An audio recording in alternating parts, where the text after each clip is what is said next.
नमस्कार दोस्तों, आप सभी का स्वागत है मेरे YouTube channel learn to grow पे। आज हम टीचिंग एप्टीट्यूड का 2023 का क्वेश्चन पेपर देखेंगे उत्तराखंड बीएड एंट्रेंस एग्जाम के रिगार्डिंग। तो देखिए, हम क्वेश्चन पेपर स्टार्ट करते हैं और ये टीचिंग एप्टीट्यूड की previous year question paper series की लास्ट वीडियो रहेगी। इससे पहले की वीडियो अगर आपने नहीं देखी है तो मैं डिस्क्रिप्शन में प्लेलिस्ट का लिंक ऐड कर दूंगी, आप प्लीज उसे वॉच करिए जाके और अपनी तैयारी को बेहतर बनाइए। चलिए पहला क्वेश्चन स्टार्ट करते हैं। अगर आपको इसका PDF चाहिए तो आप टेलीग्राम चैनल ज्वाइन कर लीजिए, आज मैं इसका PDF शेयर करने वाली हूँ। तो चलिए पहला क्वेश्चन देखते हैं। एक सफल अध्यापक का निम्नलिखित में से कौन सा गुण नहीं है। देखिए, ये जो क्वेश्चन पेपर है ना, इसमें बेसिकली ऐसे ही क्वेश्चन दिख रहे हैं कंफ्यूज करने वाले। क्या बोल रहा है, गुण नहीं है पूछा गया, तो इस बात पे ध्यान रखना, नहीं पे। मजबूत संप्रेषण कौशल, धैर्यवान श्रोता, कठोर और अनुशासित, कक्षा कक्ष का प्रभावी प्रबंधक। तो उसका कठोर होना और अनुशासित होना सफल शिक्षक का गुण नहीं है। हाँ, ये गुण कंपलसरी है। अच्छी कम्युनिकेशन स्किल होनी चाहिए, धैर्यवान श्रोता भी होना चाहिए, कक्षा कक्ष का प्रभावी प्रबंधक भी होना चाहिए। नेक्स्ट क्वेश्चन नंबर देखते हैं, सेकंड वाला। इसमें बोल रहा है निषेधात्मक शिक्षा का विचार निम्नलिखित में से किसके द्वारा प्रतिपादित किया गया। तो ये जो विचार था, ये प्रतिपादित करने वाले प्रकृतिवादी विचारधारा के लोग थे, नेचर से रिलेटेड। अगला क्वेश्चन नंबर 3 है, निम्नलिखित में से कौन सा कारक शिक्षण अधिगम प्रक्रिया को प्रभावित नहीं करता। अधिगमकर्ता की रुचि, बाह्य रूप और शिक्षण कौशल, और दूसरा बोला अध्यापक द्वारा दिया गया दंड। तो राइट है, इसमें जो राइट रहेगा ऑप्शन नंबर डी, बाह्य रूप नहीं करता निर्भर सीखने के लिए। नेक्स्ट क्वेश्चन नंबर 4 है, अध्यापक को कक्षा में प्रभावशाली अनुशासन बनाए रखने के लिए क्या चाहिए। देखिए, एक बोल रहा है कक्षा में पूर्ण शांति बनाए रखना, विद्यार्थियों को ऐसा व्यवहार करने की अनुमति देना जैसा वे चाहें, समस्या समाधान देकर विद्यार्थियों को व्यस्त रखना, विद्यार्थियों के साथ दृढ़ता पूर्वक लेकिन निरपेक्ष व्यवहार करना। तो राइट इसका हो जाएगा ऑप्शन नंबर हमारा जो डी वाला है, विद्यार्थियों के साथ दृढ़ता पूर्वक और लेकिन निष्पक्ष व्यवहार रखना पड़ता है एक टीचर को। तो राइट आंसर इसका ऑप्शन नंबर डी होने वाला है, दृढ़ता पूर्वक लेकिन निष्पक्ष। चलिए क्वेश्चन नंबर 5 देखते हैं। इसमें बोल रहा है एक अध्यापक के तौर पर आप एक विद्यार्थी द्वारा दिए जाने वाले गलत उत्तर पर कैसे प्रतिक्रिया करेंगे। आपका एक स्टूडेंट है जो आपको गलत आंसर दे रहा है, आप उस पर कैसा रिएक्ट करेंगे। ए बोल रहा है प्रकरण को पुनः अच्छी तरह से व्याख्या करके विद्यार्थियों को पुनः उत्तर देने के लिए कहकर, अन्य विद्यार्थियों को उत्तर देने के लिए कहकर, विद्यार्थियों को झिझक कर और अधिक अध्ययन करने के लिए कहकर। तो देखो, झिझकना तो बिल्कुल भी नहीं है। आप एक बार फिर से व्याख्या करेंगे, उसे जो नहीं आ रहा है उसको समझाएंगे और उसे फिर से उत्तर देने के लिए कहेंगे, और इसीलिए ऑप्शन नंबर बी बिल्कुल ठीक होगा। नेक्स्ट क्वेश्चन, एक अध्यापक को मानसिक रूप से चुनौतीपूर्ण विद्यार्थियों के साथ व्यवहार करना चाहिए। ए, अन्य विद्यार्थियों की अपेक्षा उन पर अधिक ध्यान देकर उन्हें यह अनुभव कराकर कि वो औरों से भिन्न है, उचित माहौल एवं संसाधन तक पहुंच प्रदान करना, उन्हें प्रदर्शन को सुधारने हेतु अतिरिक्त कार्य देकर। तो इसका right answer option number A हो जाएगा, अन्य विद्यार्थियों की अपेक्षा उन पर अधिक ध्यान देंगे आप। नेक्स्ट क्वेश्चन देखते हैं। इसमें बोल रहा है कि यदि एक अध्यापक अपने विद्यार्थी में नैतिक मूल्य विकसित करना चाहता है तो उसे विद्यार्थियों को धर्म पढ़ाना चाहिए, प्रत्येक दिवस पर नैतिक मूल्यों पर बात करना चाहिए, नैतिक मूल्यों की कहानी सुनानी चाहिए, स्वयं अभ्यास कर उदाहरण प्रस्तुत करना चाहिए। तो right answer option number D हो जाएगा, खुद कर एक एग्जाम्पल सेट करना चाहिए ताकि अब बाकी स्टूडेंट खुद ही मोटिवेट हो जाए। नेक्स्ट क्वेश्चन है 108, यदि कोई संपन्न माता पिता आपसे अपने बच्चे को विशेष तरजीह देने के लिए कह रहे हैं तो आप करेंगे दृढ़ता पूर्वक व विनम्रता से मना कर देंगे, सबसे के सामने उन्हें झिझक देंगे, अन्य अध्यापकों को उनके बारे में बताएंगे, उन्हें बताएंगे कि आप एक बालक की मदद करने की कोशिश करेंगे, आप उस बालक की मदद करने की कोशिश करेंगे। Right answer option number A हो जाएगा। आप दृढ़ता पूर्वक विनम्र निवेदन करेंगे कि मैं ऐसा नहीं कर सकता हूँ, उन्हें मना कर देंगे। नेक्स्ट क्वेश्चन है, शिक्षण में नैदानिक मूल्यों का मुख्य उद्देश्य क्या है? तो इसमें जो है विद्यार्थियों के अधिगम में निहित कमजोरियों के कारण का पता लगाना। तो एम से रिलेटेड क्वेश्चंस पूछे जाते हैं, मैंने पहले वीडियो में भी बताया था। तो इसमें विद्यार्थियों के अधिगम निहित कमजोरियों का कारण का पता लगाना।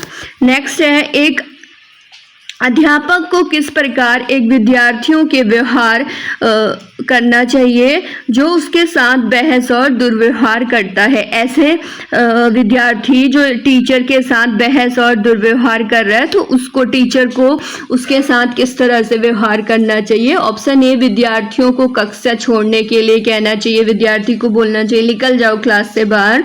या बी में बोल रहा है कारण को समझने व समाधान जानने का प्रयास करना चाहिए, मूल्यांकन में खराब अंक देकर बदला लेना चाहिए, विद्यार्थियों से के विरुद्ध शिक्षकों के साथ गठजोड़ करनी चाहिए। तो कारण समझकर समाधान जानने का प्रयास, ऑप्शन नंबर बी बिल्कुल ठीक हो जाएगा। एक अध्यापक को होना चाहिए ए, अपने विद्यार्थियों के साथ अति मित्रता पूर्वक और बहुत कठोर एवं नियंत्रण स्थापित करने वाला, सहानुभूतिपूर्ण एवं पक्षपात से रहित, तालमेल बनाए रखने हेतु विद्यार्थियों के साथ खेलने वाला। तो राइट है इसका ऑप्शन नंबर सी, सहानुभूतिपूर्ण एवं पक्षपात रहित। नेक्स्ट क्वेश्चन नंबर 112 देखते हैं। यदि एक विद्यार्थी परेशान एवं तनावग्रस्त दिखता है तो अध्यापक को चाहिए ए, कारण का पता लगाकर विद्यार्थी को निर्देशित करे, विद्यार्थी को नजरअंदाज करे, बी, सी में शिक्षण पर ध्यान केंद्रित करने को कहे, डी है मूल्यांकन के दौरान अतिरिक्त अंक प्रदान करे। तो इससे पूछा था कि यदि एक विद्यार्थी परेशान एवं तनावग्रस्त है तो आप ऐसा करेंगे कि कारण का पता लगाएंगे, ऐसा वो क्यों कर रहा है करके। कहीं पे भी ऐसा ऑप्शन दिख रहा है ना जहां आपको कारण का पता लगाना है तो वो ही राइट आंसर है, ध्यान रखना एग्जाम देते टाइम।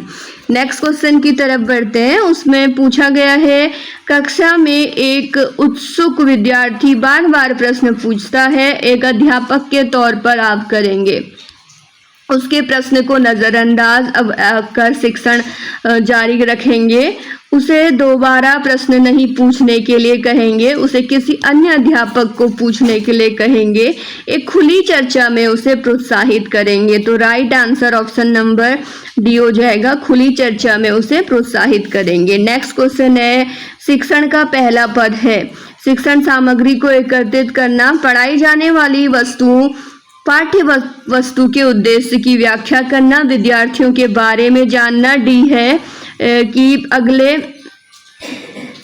दिवस पर दिए जाने वाले व्याख्यान को लिखना। राइट यही है कि विद्यार्थियों के बारे में जानना, पहला पद ये है। नेक्स्ट क्वेश्चन नंबर 115, एक पेशेवर अध्यापक नहीं करता। तो एक पेशेवर अध्यापक है वो क्या नहीं करता बोल रहा है, अपनी कमजोरियों को स्वीकरण, अधिकांश पाठ्य विवरण से बाहर का पढ़ाना और किसी पर निहित नीति एवं नियम के अनुसरण करना और समाज के कल्याण के बारे में विचार करना। नहीं करता है पूछा है, ध्यान देना।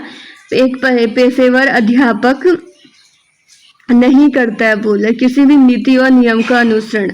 तो ऐसा नहीं है कि देखिए ऑप्शन नंबर सी बोल रहा है नीति और नियम का अनुसरण, ऐसा नहीं है, वो नहीं करता है, नीति नियम का पालन करता है। कमजोरियों को स्वीकारना, तो ठीक है अपनी कमजोरियों को स्वीकारना भी पेशेवर अध्यापक के लिए, और समाज के कल्याण के बारे में विचार करना भी। लेकिन अगर वो सब कुछ अधिकांश चीज़ें जो पाठ्य विवरण है, जो सिलेबस है, उसके बाहर का पढ़ा रहा है, ये गलत बात है।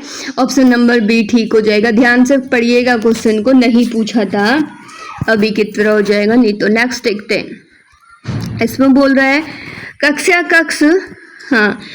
कक्ष हेतु चयनित विधियां होनी चाहिए। कैसी विधियां होनी चाहिए बोल रहा है। कक्षा हेतु विद्यार्थियों की मांग के अनुरूप, अध्यापक के आराम के अनुरूप, विद्यार्थियों के रुचि के अनुरूप, अभिभावक की मांग के अनुरूप। तो चयनित जो गतिविधियां होनी चाहिए ना कक्ष में, वो होनी चाहिए विद्यार्थियों के रुचि के अनुरूप। नेक्स्ट है कि अधिगम है, तो अधिगम क्या है पूछ रहा है आपसे इस क्वेश्चन में। तो बेसिकली व्यवहार में परिवर्तन ही अधिगम है। लर्निंग क्या है, अगर आप कुछ सीख के आपके व्यवहार में परिवर्तन आ रहा है, वो ही अधिगम है। नेक्स्ट क्वेश्चन है, निम्नलिखित में से कौन सा विद्यार्थियों के बीच सहयोग की भावना को समाहित नहीं करता। देखिए इसमें भी ध्यान से देखना है, यहाँ पे बोला नहीं करता। तो आपस में इस कौन सी ऐसी एक्टिविटी है जिसमें आपस में एक साथ विद्यार्थी सहयोग नहीं कर पाते। पहला बोल रहा है चित्रकला प्रतियोगिता, बी में समूह परियोजना, सी में समूह चर्चा, डी में पात्र अभिनय एवं नाटक। तो राइट आंसर ऑप्शन नंबर इसका ए होने वाला। देखिए जो परियोजना कार्य है वो भी ग्रुप में होते हैं, चर्चा भी ग्रुप में होती है, अभिनय और नाटक जो होते हैं वो भी ग्रुप में होते हैं, लेकिन चित्रकला प्रतियोगिता तो हर कोई अपने आप में अलग से बनाएगा और फिर उनके बीच में कॉम्पिटिशन हो रहा है वहाँ पे। तो इसलिए ऑप्शन नंबर ए बिल्कुल ठीक होने वाला है। अगला क्वेश्चन आपसे पूछ रहा है CABS से तात्पर्य है, यहाँ पे फुल फॉर्म पूछ रखा है। तो इसकी फुल फॉर्म होती है centre advisory board of education. तो देखिए इस तरह की बहुत सारी फुल फॉर्म्स ऐसी हैं जो आपको लर्न करके जानी कंपलसरी है। पहली तो यही वाली हो गई है CABE centre education advisory board of education. Next देखते हैं, अध्यापक को अपने विद्यार्थी के प्रति व्यवहार करना चाहिए। कैसा व्यवहार करना चाहिए? सहानुभूतिपूर्वक, सत्तावादी, सहायक की तरह या दयापूर्वक। तो आप अपने विद्यार्थी के साथ कैसा व्यवहार करेंगे? एक सहायक की तरह करेंगे। तो राइट आंसर हो जाएगा option number C.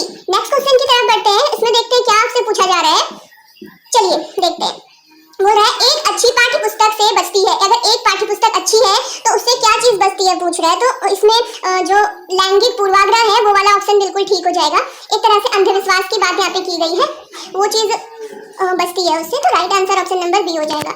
Next question पूछ रहा है अधिगम की उपलब्धता सुगम बनाने हेतु अधिगमकर्ता का समूह गतिविधियों में शामिल होना डैश में भी सुधार करने में सहायक है। तो अगर देखिए हम लोग ग्रुप में अगर हम लोग क्या करें, सामूहिक गतिविधि में शामिल हो रहे हैं, तो इससे क्या चीज अच्छा होगा? अधिगमकर्ता की बात हो रही है। हाँ यहाँ पे इससे कम्युनिकेशन अच्छा होगा, हमारा संप्रेषण अच्छा होगा। Right answer option number A होने वाला है। नेक्स्ट क्वेश्चन है अधिगमकर्ता के व्यवहार का बौद्धिक पक्ष डैश से आता है। तो अधिगमकर्ता का जो व्यवहार है उसका बौद्धिक पक्ष सीखने के सामाजिक क्षेत्र से, सीखने के भावनात्मक क्षेत्र से, सीखने के शारीरिक क्षेत्र से, सीखने के संज्ञात्मक क्षेत्र से। तो सीखने के जो संज्ञात्मक क्षेत्र है इसका राइट आंसर ये होने वाला है। नेक्स्ट क्वेश्चन देखते हैं, एक स्कूल अध्यापक आपके शिक्षण में प्रायोगिक उपागम एवं दृश्य श्रवण साधनों का प्रयोग करता है करती है क्योंकि।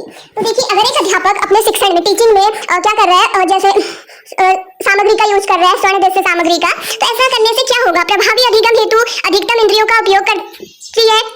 और अगला चीज है विद्यार्थियों के अभिभावकों को प्रभावित करती है, अध्यापक की कमियों को छुपाता है, अध्यापक को आराम करने में। इससे क्या होगा? जो स्टूडेंट है ना उनकी इंद्रियों अधिक उपयोग होगा और वो अच्छे से सीखेंगे अगर वो कुछ इस तरह की सामग्री का यूज कर रहे हैं तो। नेक्स्ट क्वेश्चन की तरफ बढ़ते हैं, इसमें बोल रहा है कि जब पूर्व अधिगम नवीन अधिगम में व्यवधान या हस्तक्षेप उत्पन्न करता है वह कहलाता है। मतलब जो पहले से पढ़ाया गया है वो जो नया अधिगम हो रहा है उस पर व्यवधान या फिर हस्तक्षेप उत्पन्न कर रहा है, तो उस कंडीशन में को क्या कहेंगे? अधिगम का शून्य स्थानांतर, अधिगम का ऋणात्मक स्थानांतर, अधिगम का सकारात्मक स्थानांतर और सी डी हो जाएगा उपयुक्त में से कोई भी नहीं। तो इसको बोलेंगे कि अधिगम का ऋणात्मक स्थानांतर। अगला देखते हैं, एक बाल केंद्रित शिक्षा प्रणाली में पाठ्यक्रम एवं शिक्षण अधिगम को निम्नलिखित के अनुसार संगठित किया जाता है। अनुशासन लागू करने हेतु शिक्षकों के अनुभव स्तर के अनुरूप, शिक्षकों की रचना एवं क्षमता के अनुरूप, बालक की आवश्यकता एवं रुचि के अनुरूप। तो राइट आंसर यही है, बालक की आवश्यकता एवं रुचि के अनुरूप रखा जाता है। नेक्स्ट है डैश मुख्य रूप से एक अनुवांशिकता संबंधित कारक है। व्यक्तिगत व्यवहार, त्वचा का रंग, विभिन्न भोजन हेतु प्राथमिकताएं और सामाजिक कौशल। तो अनुवांशिक कारण पूछ रहे हैं, इसके अंदर व्यक्तिगत व्यवहार या फिर तो नहीं आएगा, विशिष्ट भोजन हेतु प्राथमिकता भी नहीं, सामाजिक कौशल भी नहीं, राइट आएगा त्वचा का रंग। नेक्स्ट क्वेश्चन की तरफ बढ़ते हैं और देखते हैं इसमें क्या पूछ रहा है। निम्नलिखित में से कौन सा शिक्षा के व्यक्तिगत लक्षण का अंग नहीं है? नहीं है पूछ रहा है, तो क्वेश्चन में जहाँ पे नहीं आ गया ना तो थोड़ा सा आपको सावधान होने की जरूरत है। यहाँ पे बोल रहा है ए में सामाजिक एकीकरण। देखो शिक्षा का व्यक्तिगत लक्षण का अंग नहीं है। सामाजिक एकीकरण, स्व पहचान का विकास, विशिष्ट व्यक्तित्व का विकास, आत्म अभिव्यक्ति। तो सामाजिक एकीकरण इसके अंदर आ जाएगा। मोस्ट सफिशिएंट आंसर यही रहने वाला है। नेक्स्ट क्वेश्चन की तरफ बढ़ते हैं। इसमें बोल रहा है एनसीटीई भारत सरकार की एक स्वतः संस्था के रूप में अस्तित्व में आई। कब आई है संस्था के रूप में अस्तित्व में? तो इसका जो राइट आंसर होने वाला है ऑप्शन नंबर बी 17 अगस्त 1995 को। अब आपका ये काम है, आप कमेंट में इसकी फुल फॉर्म बताएंगे क्या है एनसीटीई की, अक्सर एग्जाम में बनती है। नेक्स्ट क्वेश्चन नंबर 130, शिक्षा मनुष्य के भीतर पहले से विद्यमान डैश स्वामी विवेकानंद, अच्छा इन्होंने कुछ कहा होगा कि शिक्षा मनुष्य के भीतर पहले से विद्यमान डैश यानी पूर्वता की अभिव्यक्ति, मूल्यों की अभिव्यक्ति, ज्ञान की अभिव्यक्ति, संवेगों की अभिव्यक्ति है। तो ये देखिए इस तरह के क्वेश्चन जो रहते हैं ना आपको एक्स्ट्रा फैक्ट की तरह पे याद करने पड़ते हैं, कभी कभी आ जाते हैं। तो इसमें ना ऑप्शन नंबर बी बिल्कुल ठीक हो जाएगा, पूर्वता की अभिव्यक्ति है। नेक्स्ट बोल रहा है, इसमें बोल रहा है कि कौन सी शिक्षा सामग्री निम्नलिखित में से एक सॉफ्टवेयर है? तो प्रक्षेपक है, दूसरा है वीसीडी प्लेयर, आगे आभासी कक्षा और उसमें डी में आ जाएगा कंप्यूटर। तो अब सॉफ्टवेयर है ना, हार्डवेयर को आप टच कर सकते हैं, सॉफ्टवेयर को आप टच नहीं कर सकते, तो आभासी कक्षा को आप टच नहीं कर सकते। नेक्स्ट क्वेश्चन बोल रहा है राष्ट्रीय पाठ्यक्रम रूपरेखा केंद्रित है। तो जो राष्ट्रीय पाठ्यक्रम रूपरेखा है वो किस पे केंद्रित है? आपको क्वेश्चन ऐसा पूछा गया है। तो इसका राइट आंसर हो जाएगा जाति, पंथ, धर्म एवं लिंग के निरपेक्ष मानक पाठ्यक्रम प्रदान करने हेतु ये केंद्रित है। तो इसका ऑप्शन नंबर ए बिल्कुल राइट हो जाने वाला है। आई होप आपको वीडियो अच्छी लग रही हो। नेक्स्ट क्वेश्चन नंबर 33 है दृष्टि बाधिक बालकों हेतु निम्नलिखित में से सबसे उपयुक्त शिक्षण विधि कौन सी है? तो ऐसे बच्चे जो दृष्टि बाधिक हैं उनके लिए सबसे उपयुक्त विधि पूछ रहा है कौन सी है। ए में बोल रहा है फ्लैश कार्ड, और बी में प्रदर्शन, सी में कहानी सुनाना, डी में नाटकीय रूपांतरण। तो देखिए वो दृष्टि बाधिक है तो बी और डी तो आप ऐसे ही नेगलेक्ट कर लेंगे, ऑप्शंस को एलिमिनेट करना आपको आता होगा। और तो देखिए अगला जो रहेगा ना कहानी सुनाना, ये वाला बिल्कुल ठीक है क्योंकि वो सुन तो सकते ही है ना, ऑप्शन नंबर सी बिल्कुल ठीक हो जाएगा कहानी सुनाने वाला। अगला देखते हैं क्वेश्चन नंबर 34, विश्व का सबसे बड़ा मुक्त विश्वविद्यालय प्रणाली, सबसे बड़ा मुक्त विद्यालय प्रणाली देश में है। तो ये है भारत में, पूरे हमारे वर्ल्ड की सबसे जो मुक्त विद्यालय प्रणाली वाला देश है वो भारत है। आगे बोल रहा है बालकों में अनुशासन पैदा करने हेतु सबसे उपयुक्त समय निम्नलिखित में से कौन सा है? आपको अगर बालकों में अनुशासन पैदा करना है उसके लिए सबसे उपयुक्त समय बोल रहा है मध्याह्न वाला और प्रातःकालीन सभा, शारीरिक शिक्षण की कक्षा, उपयुक्त में से कोई भी नहीं। तो सबसे उपयुक्त समय इसमें कौन सा हो जाएगा? ऑप्शन नंबर बी प्रातःकालीन सभा, मॉर्निंग असेंबली सबसे अच्छा टाइम रहेगा जहाँ पे आप अपने स्टूडेंट में डिसिप्लिन को क्या कर सकते हैं, बिल्ड कर सकते हैं। नेक्स्ट है भारतीय शिक्षा प्रणाली मुख्यतः प्रभावित है। तो ये कहाँ से प्रभावित है पूछ रहा है, आपको 4 ऑप्शंस दे रखे हैं। तो ये बोल रहा है संवैधानिक प्रक्रिया से, दार्शनिक परिक्षेप से, सामाजिक प्रभाव से, बालकों के मनोवैज्ञानिक विज्ञान से। तो राइट आंसर ये है संवैधानिक प्रणाली से। नेक्स्ट क्वेश्चन है राधा कृष्ण आयोग हेतु अन्य नाम की पहचान करिए। तो राधा कृष्ण आयोग हेतु अन्य नाम की पहचान करना है। तो ये जो आयोग बना था विश्वविद्यालय शिक्षा आयोग, विश्वविद्यालय की शिक्षा के लिए बना था, तो इसे विश्वविद्यालय शिक्षा आयोग अन्य नाम हो जाएगा। नेक्स्ट बोल रहे हैं सभी अल्पसंख्यकों द्वारा धर्म या भाषा आधारित शिक्षण संस्थानों की स्थापना एवं प्रशासन करने का अधिकार द्वारा प्रदत्त है। तो कौन से आर्टिकल द्वारा पूछा होगा इसमें? देखिए आर्टिकल 45, आर्टिकल 30, आर्टिकल 29 और आर्टिकल 46 इसमें दे रखे। राइट आंसर जो आपका आर्टिकल है 30 वाला वो हो जाएगा। अब फटाफट से गूगल करिए और बाकी के आर्टिकल्स में क्या दे रखा है कमेंट करिए आप लोग। नेक्स्ट क्वेश्चन पूछ रहा है समय सारणी निर्माण का सिद्धांत निम्नलिखित में से कौन सा नहीं है? देखिए नहीं है, जहाँ पे भी नहीं आ जाता है ना मतलब आपको भटकाना चाह रहे हैं, क्वेश्चन को अच्छे से पढ़िए। बोल रहा है कि समय सारणी निर्माण का सिद्धांत ए है शिक्षण कर्मचारियों की कार्य क्षमता और विविधता का सिद्धांत, थकान की घटना और संसाधनों का अधिकतम उपयोग। समय सारणी निर्माण का सिद्धांत बोल रहा है निम्नलिखित में से कौन सा नहीं है? तो 139 का जो राइट आंसर होने वाला है आपका कर्मचारियों वाला हो जाएगा, शिक्षण कर्मचारियों की कार्य क्षमता। आगे बोल रहा है कि अगला क्वेश्चन उसमें आपको पूछा है निम्नलिखित में से कौन सा निरौपचारिक शिक्षा का एक उदाहरण है? तो इंटरनेट से शिक्षा, अपनी मातृभाषा से सीखना, फिटनेस कार्यक्रम, कक्षा में अधिगम। निरौपचारिक शिक्षा की बात कर रखी है यहाँ पे आपसे, तो फिटनेस कार्यक्रम ये वाला रह जाएगा ऑप्शन सी। नेक्स्ट क्वेश्चन की तरफ बढ़ते हैं। इसमें बोल रहा है शिक्षा निम्नलिखित में से कौन सी सूची में रखी गई है? तो अगर शिक्षा की बात करें ना तो इसके लिए जो हमारा राइट होने वाला है 141 का शिक्षा के लिए, देखिए आपको जो इसमें पहले समझिए अच्छे से। ए बोला है समवर्ती सूची, बी सी है केंद्र सूची और बी में राज्य सूची, डी है बी और सी दोनों। तो जो इसका राइट आंसर, देखिए समवर्ती सूची का मतलब होता है जिसमें केंद्र और राज्य दोनों कानून बना सके। तो राइट ऑप्शन इसका ऑप्शन नंबर ए रहने वाला है, इसीलिए समवर्ती सूची। नेक्स्ट क्वेश्चन की तरफ बढ़ते हैं और उसमें देखते हैं आपको क्या दे रखा है। 142 क्वेश्चन है इसमें आपको बोल रहा है राष्ट्रीय मुक्त विश्वविद्यालय संस्था प्रदान करती है, तो वो किस तरह की आपको बोल रहा है कि शिक्षा प्रदान करती है, आपसे ये पूछा गया है। तो एक तरह से अगर हम अच्छे से समझने की कोशिश करें तो ये निरौपचारिक शिक्षा प्रदान करती है। नेक्स्ट बोल रहा है सीखना आदतों डैश एवं डैश का अधिग्रहण है को एवं को द्वारा कुछ स्टेटमेंट दिया गया होगा, इसलिए जैसे वो वाला आया था ना ऊपर, उसी तरह का ये भी है। इसमें जो आपको बोल रहा है सीखना, तो इसमें जो राइट आंसर आपका होने वाला है वो हो जाएगा ए वाला कि ज्ञान एवं अभिवृत्ति का। मूल एवं अभिवृत्ति नहीं है, तो ज्ञान एवं अभिवृत्ति ऑप्शन नंबर ए रहने वाला है। नेक्स्ट क्वेश्चन देखते हैं, एक आदर्श अध्यापक को विद्यार्थियों की प्रशंसा करनी चाहिए। अच्छा, एक आदर्श अध्यापक है तो उसे अपने विद्यार्थियों की प्रशंसा कैसे करनी चाहिए, ये पूछा गया है। बेसिकली उसकी जाति या धर्म से संबंधित हो और अनुशासित एवं संपन्न हो, अध्ययनशील एवं चापलूस हो, निष्ठावान, अनुशासित एवं अध्ययनशील हो। राइट आंसर आप समझ ही गए होंगे इसमें, तो ऑप्शन नंबर डी रहने वाला। चलिए नेक्स्ट क्वेश्चन देखते हैं, इसमें क्या पूछा गया है आपसे। इसमें बोल रहा है एक शिक्षक के तौर पर आपको कक्षा में दंड देने से परहेज करना चाहिए। यह विद्यार्थियों को उपजाऊ बनाता है, यह नकारात्मक संवेग पैदा करता है, यह शंका समाधान हेतु कम समय शेष छोड़ता है, यह विद्यार्थियों को विषय प्रकरण से भटकाता है। तो देखिए इसका क्या राइट आंसर रहने वाला है। अगर आप स्टूडेंट को अपने जो भी है पनिशमेंट देते रहेंगे उससे एक नकारात्मक संवेग भी पैदा हो सकता है, तो ये वाला राइट रहेगा, बी वाला। नेक्स्ट क्वेश्चन की तरफ बढ़ते हैं और देखते हैं विद्यार्थियों के बीच अनुशासन बनाए रखने हेतु अध्यापक को निम्नलिखित में से क्या करना चाहिए। विद्यार्थियों से बहस, कक्षा के सामने विद्यार्थियों को डांटना, शांत एवं तार्किक बने रहना, विद्यार्थियों को व्याख्या ना करने देना। तो राइट आंसर है इसमें जो रहेगा आपका ऑप्शन नंबर सी रहेगा। इसमें बोला गया है शांत व तार्किक बने रहना। नेक्स्ट क्वेश्चन नंबर 47 है, निम्नलिखित में से कौन सा राष्ट्रीय स्तर पर शैक्षिक संगठन नहीं है। इसका जो राइट आंसर है वो ऑप्शन नंबर रहने वाला है ए।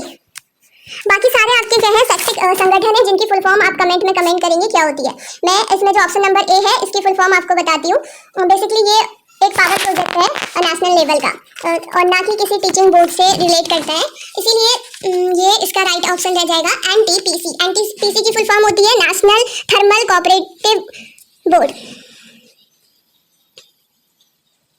नेशनल थर्मल पावर कोऑपरेटिव, इस तरह से है इसकी फुल फॉर्म। नेक्स्ट क्वेश्चन देखते हैं, इसमें क्या बोला गया है।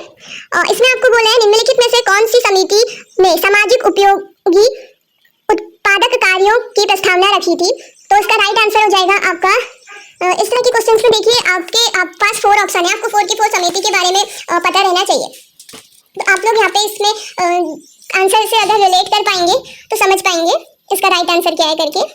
अभी के लिए जो आपके पास इसमें ऑप्शन नंबर बी है ईश्वर भाई पटेल समिति, तो ये राइट आंसर है। इस समिति की जो स्थापना हुई थी ये जुलाई 1977 में इसकी स्थापना हो रखी है, जुलाई 1977 में। अगला देखते हैं क्वेश्चन 49 वाला, चोरी की आदत वाले एक विद्यार्थी के साथ आप कैसा बर्ताव करेंगे। दूसरे अध्यापक को उसके बारे में बताएंगे, उसे सबके सामने अपमानित करेंगे ताकि वह चोरी करना रोक दे, कारण समझने का प्रयास करके समाधान हेतु कार्य करेंगे। देखिए कहीं भी आंसर कारण से रिलेटेड मिल गया ना तो आपके लिए वही ठीक है। नेक्स्ट और आज का लास्ट क्वेश्चन और teaching aptitude question paper series का भी लास्ट क्वेश्चन समझिए। निम्नलिखित में से कौन सा कथन सही है पूछ रहे, तो इसमें बोला गया है शिक्षा गरीबी उन्मूलन हेतु महत्वपूर्ण है, ये भी ठीक है, गरीबी उन्मूलन हेतु महत्वपूर्ण है। साथ ही मनुष्यों के प्रति सहानुभूति एवं आदर का विकास निर्मित करती है, ठीक है। शिक्षा आत्म अनुभूति में सहायक है, तो इसमें जो रहेगा आपका ऑप्शन नंबर डी बिल्कुल ठीक हो जाएगा, उपयुक्त सभी। देखिए कैसे, ए भी बिल्कुल ठीक है, गरीबी उन्मूलन के लिए महत्वपूर्ण है, बी भी ठीक है, मनुष्य के प्रति सहानुभूति एवं आदर का विकास करती है, सी भी बिल्कुल ठीक है, ये शिक्षा आत्म अनुभूति में सहायक है। तो आज की क्लास इतनी ही थी। Thank you for watching.